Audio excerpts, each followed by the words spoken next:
عزیز عید بازار چطور دینی آجایز اما راجع به عید بازار مشتریان زیتون عید بازار متوسط مثل پارسال نه اصلا مثل پارسال که حالا از امروز و از هفته های بعد حالا بازم ها دو تا روز داریم کامل جواب درسته ها دو تا بازار در همون بازار لشینجا تا آره شنبه یک شنبه ان شاء الله 100% بدن آقا دونی الان مسافرون دونی چقدر ایدام همون چه مسافران باید بازار لشینجا دوست داره باید بازار بدینه متوجهی خیلی همون فعالیت که کنیم دوست داره باید بازار بدینه با لذت ببرید اما همه چی داریم. سلام آقا فرزاد خوبی؟ سلام آقا چه خبر؟ حال شما خوبه؟ راجع بازار یه مقدار می‌خواستیم سوال شما خوبه شما عدنان راضی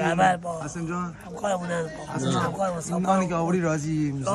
از قصابی کارمون راضی از نونوایی کارمون راضی نون حلال داریم میاریم با کنار خانه میشه با پدر مادر و وای من دارن خدا بهشون عمر